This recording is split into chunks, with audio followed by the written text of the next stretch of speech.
मोहम्मद यूनुस को चीन जाना और चीन जाकर भारत को धमकी देना इतना महंगा साबित हुआ है कि इसकी कल्पना खुद मोहम्मद यूनुस ने नहीं करी होगी कि भारत रातों रात इतना बड़ा फैसला लेगा और बांग्लादेश को दुनिया से ऐसे अलग थलग कर देगा। जी हाँ दोस्तों, भारत सरकार ने बांग्लादेश पे बहुत ही बड़ी कार्यवाही कर दी है, जिसका इंतजार खुद भारतीय एक्सपर्ट्स कर रहे थे, क्योंकि जब से मोदी और यूनुस मिले हैं तब से कयास लगाए जा रहे थे कि भारत सरकार तो डरपोक निकली, यूनुस के साथ जा मिली, हिंदुओं की प्रताड़ना को भूल गई, भारत को दी गई धमकियों को भी भूल गई। तो ऐसा कुछ भी नहीं, बल्कि भारत सरकार ने इन सबको ध्यान में रखकर ही आज बांग्लादेश के खिलाफ इतना सख्त कदम उठाया है, जिससे कि बांग्लादेश और कंगाल होना तय है। तो बहुत ही मस्त खबर है, चलिए इसे विस्तार से समझते हैं। तो देखिए, हाल ही में बांग्लादेश की अंतरिम सरकार और वहां के जो कट्टरपंथी लोग हैं, उन्होंने भारत सरकार को ये धमकी दी थी कि भारत शेख हसीना को हमें जल्द नहीं लौटाता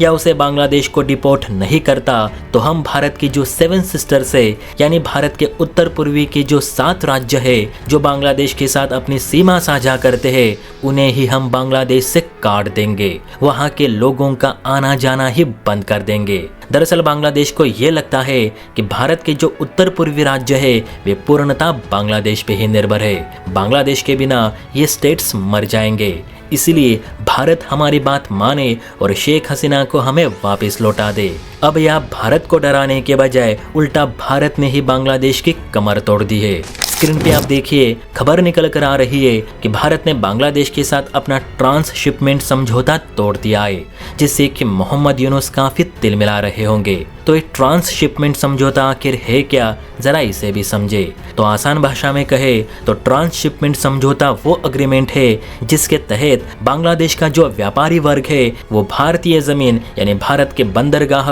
रेलवेज और सड़कों का इस्तेमाल करके भूटान, नेपाल, श्रीलंका और पाकिस्तान जैसे देशों को अपना सामान बेचता या उनसे अपने यहाँ सामान मंगाता है। लेकिन इस आयात निर्यात के लिए बांग्लादेश का व्यापारी वर्ग भारत सरकार को फूटी कौड़ी तक नहीं देता, यानी बांग्लादेश का व्यापारी वर्ग बिना कोई टोल या टैक्स दिए भारतीय सड़कों का इस्तेमाल करके करोड़ों का सामान दूसरे देशों को बेच और खरीद रहे थे, और ऊपर से भारत को हसीना को लेकर धमकी भी दे रहे थे। अब चूंकि भारत ने ट्रांसशिपमेंट समझौता ही रद्द कर दिया है, तो बांग्लादेश को किसी भी देश से सामान आयात या निर्यात करने में बहुत मुश्किलों का सामना करना पड़ेगा। एक तो बांग्लादेश का व्यापारी वर्ग भारत के बंदरगाहों और सड़कों पर ही निर्भर है, इनका इस्तेमाल किए वो कुछ भी सामान बांग्लादेश के बाहर भेज नहीं सकते। दूसरा ये कि जब तक बांग्लादेश भारत को टैक्स नहीं देता तब तक ये पाबंदी लागू रहेगी, यानी सीधे सीधे कहूँ तो फोकट चंदों के दिन अब भर चुके हैं।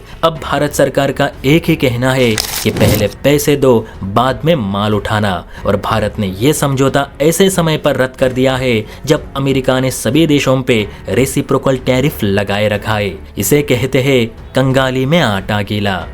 जय हिंद।